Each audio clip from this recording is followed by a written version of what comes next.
Alphabet 3.2 alphabet पर based questions हैं ये, ठीक है। ये टॉपिक क्या है? अल्फाबेट। इसमें नंबर बेस्ड क्वेश्चन नहीं बल्कि अल्फाबेट बेस्ड क्वेश्चंस हैं, वर्ड्स पर बेस्ड क्वेश्चंस हैं, ठीक है। क्वेश्चन ध्यान से देखना। How many pair of letters are there? कितने पेयर हैं, जोड़े हैं, in the word which has as many letters in between them, जिनके बीच में उतने ही लेटर्स हैं जितने की इंग्लिश अल्फाबेट में होते हैं।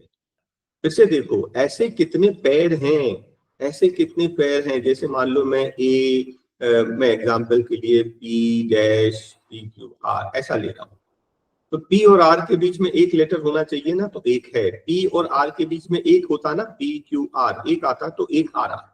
बस ऐसे पेयर चाहिए। ऐसे कितने पेयर बनेंगे, ये तो मैं एग्जांपल ले रहा था। आप अपने क्वेश्चन पे देखते हैं क्या करना है।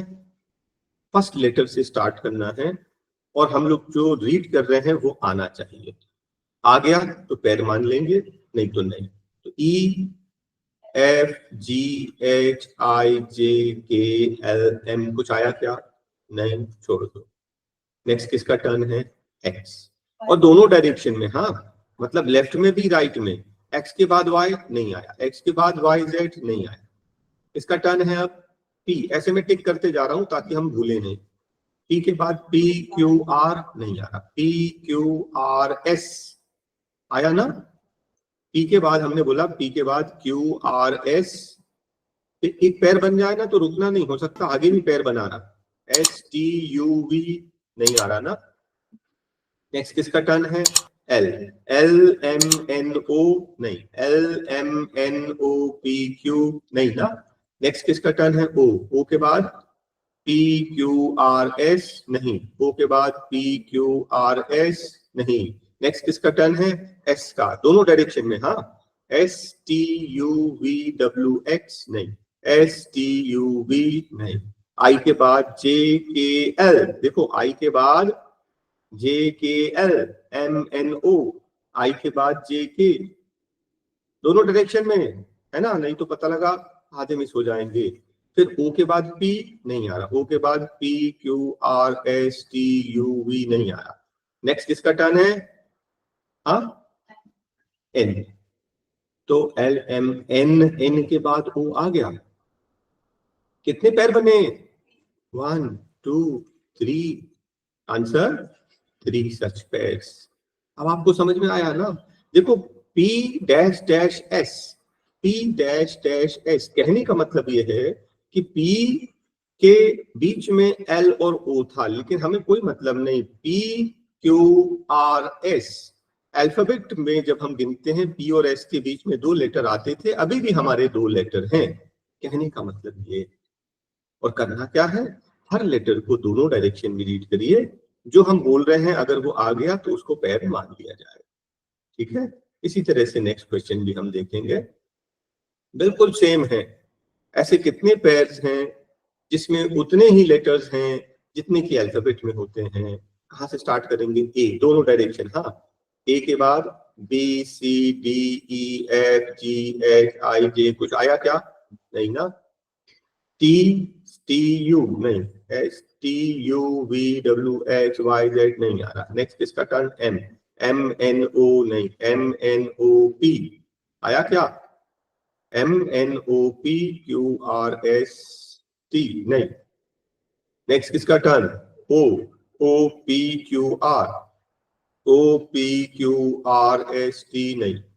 S T U V W, S T U V W नहीं। Next P, P Q R S T आया क्या?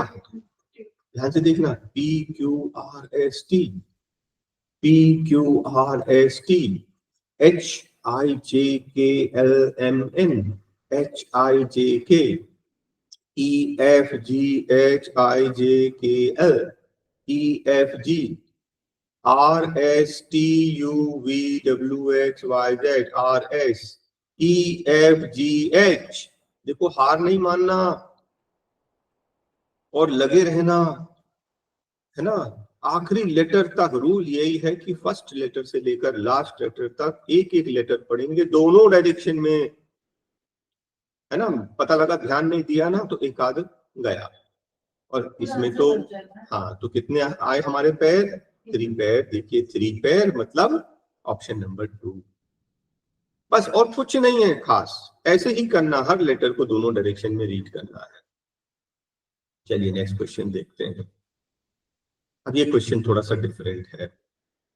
बोलता है ये जो लेटर्स हैं वर्ड्स के, all the letters are arranged in alphabetical order. Alphabet से जमा दो, अल्फाबेट से जमाओ। क्या जमाएंगे? A B C D E F G H I J K L M N O P Q R S T U V, S है ना, R S T U V W X U S T U भी है, we भी है। कितने letter हैं? 2 4 6 8 9, 2 4 6 8 9, सारे जम गए। सबसे पहले उसने बोला अल्फाबेटिकल ऑर्डर में अरेंज करो, हमने अरेंज कर दिया। सेकंड बोलता है नंबर करो इनको, 1 2 3 4 5 6 7 8 9। फिर बोलता है कि डिफरेंस चाहिए किसका? वावल्स का और कॉन्सोनेंट्स का डिफरेंस। तो नंबर पोजीशन पहले वावल कर लें, वावल इजी होता है ना, ए ई आई ओ यू। तो 1 2 3 3 6 6 एंड 8 14, वावल का सम हो गया 14। अब बाकी बचे कॉन्सोनेंट, उनको ऐड कर लें। तो ये कितना हो गया? 9 15 22 और कितना? 31। तो कॉन्सोनेंट्स का टोटल हो गया 31। बोलता है इन दोनों का डिफरेंस, इन दोनों का डिफरेंस माइनस कर दो, कितना आया? 17। देखिए आपके सामने, बिल्कुल क्लियर समझ में आया। फर्स्ट उसने बोला अल्फाबेट को अरेंज करिए, सेकंड बोलता है उनकी नंबरिंग करिए, थर्ड बोलता है वावल्स को ऐड करो, फोर्थ बोलता है कॉन्सोनेंट्स को ऐड करो और वावल्स और कॉन्सोनेंट्स के सम का डिफरेंस निकालना है। तो हर क्वेश्चन में एक अलग इंस्ट्रक्शन होगा, हमारा काम उस इंस्ट्रक्शन को ध्यान से पढ़ना और फिर सॉल्व करना। क्वेश्चन नंबर 4 ये बोलता है कि ये जो वर्ड है इसका फर्स्ट सेकंड 5 6, 1 2 3 4 5 6 है ना। फर्स्ट सेकंड फिफ्थ और सिक्स्थ लेटर क्या? ई एक्स ए एम से मीनिंगफुल वर्ड बनाना है, मीनिंगफुल वर्ड बनाना है। अगर कोई लेटर ना बने तो आंसर वाई बोलना, और अगर एक से ज्यादा वर्ड बनता है तो एन बोलना। और एक ही बना तो थर्ड लेटर जो है वो आंसर होगा। ई एक्स ए एम 1 2 3 4 5 6, एम नहीं है। ई एक्स ए आई, ई एक्स ए आई, फर्स्ट सेकेंड फिफ्थ सिक्स्थ। और आप बहुत कोशिश करोगे कोई वर्ड नहीं बना, कोई वर्ड नहीं बना तो आंसर क्या देना है? एन। और बोल रहा है if no word possible answer Y, if no word possible answer Y, answer Y आ गया इसका, क्योंकि इनको यूज करके कोई भी मीनिंगफुल वर्ड नहीं बन रहा। समझ गए ना? If with the first 6, 16, 19, 20th letter of the English alphabet, first मतलब ए, फिफ्थ मतलब ई, 16 पी है ना, 19 एस और टी से कोई मीनिंगफुल वर्ड बनेगा तो उसका मिडिल लेटर जो है हमारा आंसर होगा। और अगर एक से ज्यादा वर्ड बनते हैं तो एम आंसर देना है। तो देखो एक तो पेस्ट है, पेस्ट PASTE, एक है TAPES टेप्स। तो आपने देखा एक से ज्यादा वर्ड बन रहे हैं, अगर एक से ज्यादा वर्ड बन रहे हैं तो आंसर देना है एम, हमारा आंसर एम, फोर्थ ऑप्शन। ठीक है, तो तुरंत में वर्ड बन जाए तो अच्छी बात है, इसलिए तो इसे थोड़ा सा डिफिकल्ट माना जाता है ना। नेक्स्ट बोलता है the relation between two letters on the base HE, जो HE में रिलेशन है वो किस में होगा? HE आपने देखा, HE E के बाद FGH, मतलब मैं इसको -3 बोल दूं। H से E में क्या रिलेशन है? E के बाद FGH है ना, तो ये -3, तो -3 किस में है? OPQR, ये देखिए इसमें भी -3, तो बोल रहा है इसके जैसा जो ये पैटर्न इसमें है उससे मिलता जुलता कौन सा है ऑप्शन से, तो -3 पैटर्न मिला, -3 आंसर आ गया। How many letters in the word break as far from the beginning? देखो बहुत अच्छा question, important question. As far from the beginning as when they are arranged alphabetically, मतलब कि अल्फाबेटिकली जमाने में जितना दूर पहले था अभी भी उतना ही दूर है। BREAK अल्फाबेटिकली तो क्या आ जाएगा? ABCDE और R आएगा, राइट। वो पूछ रहा है as far away from the beginning, starting से उतना ही दूर जितना पहले था, इसका मतलब कि जिसका प्लेस चेंज नहीं हुआ। तो कितने ऐसे लेटर्स हैं? केवल एक ही, ठीक है। और ऐसे ही क्वेश्चन ना सेम ऐसे ही नंबर्स में भी आता है। मैं एक एग्जांपल बता रहा हूँ, एग्जांपल में ये लिख दिया मैंने, तो 6 2 7 5 8, ठीक है। और उसने बोला कि अरेंज करो इसको अल्फाबेटिकली, कभी कभी वो बोलेगा इंक्रीजिंग में करो, कभी बोलेगा डिक्रीजिंग में करो। अगर मैं इंक्रीजिंग में करता हूं तो सबसे पहले लिखूंगा 2, फिर 5, फिर 6, है ना, फिर 7 और फिर 8। तो ऐसा कौन सा लेटर है जो अपनी जगह चेंज नहीं किया? 8 आंसर आ जाएगा। मतलब ये जो क्वेश्चन किया हमने, ये ऐसा जो है लेटर्स में भी आता है, वर्ड का भी आता है और नंबर्स का भी आता है। और वो जो बोल रहा है ना as far from the beginning, उसका मतलब यही है कि जिसका प्लेस चेंज नहीं हुआ, जो पहले जहां था अभी भी वही है, ठीक है। तो लैंग्वेज एक बार अभी से समझ लीजिए। क्या होता है कि क्वेश्चन तो इजी होता लेकिन समझ में नहीं आया कि करना क्या है। चलिए next question, 2nd 4th 5th 11 13, 1 2 3 4 5 6 7 8 9 10 11 12 13, SA 2nd 4th 5th SAB है ना, 3 4 5 SAB ET, 2nd 4th 5th 11th और 13 से मीनिंगफुल वर्ड बनाना है। और सेकेंड लेटर जो है उस वर्ड का वो आपका आंसर होगा। अगर मोर देन 1 वर्ड है तो M लिखेंगे, अगर कोई ऐसा वर्ड नहीं बनता है तो X लिखेंगे। तो हमारा क्या बनेगा इसमें? BEATS BEAST, बीस्ट भी बन रहा है, बीस्ट भी बन रहा है, बीस्ट। तो एक से ज्यादा वर्ड बन रहे हैं, जब एक से ज्यादा वर्ड बन रहे हैं तो आंसर देंगे M। देखिए हमारा 4th ऑप्शन आ गया।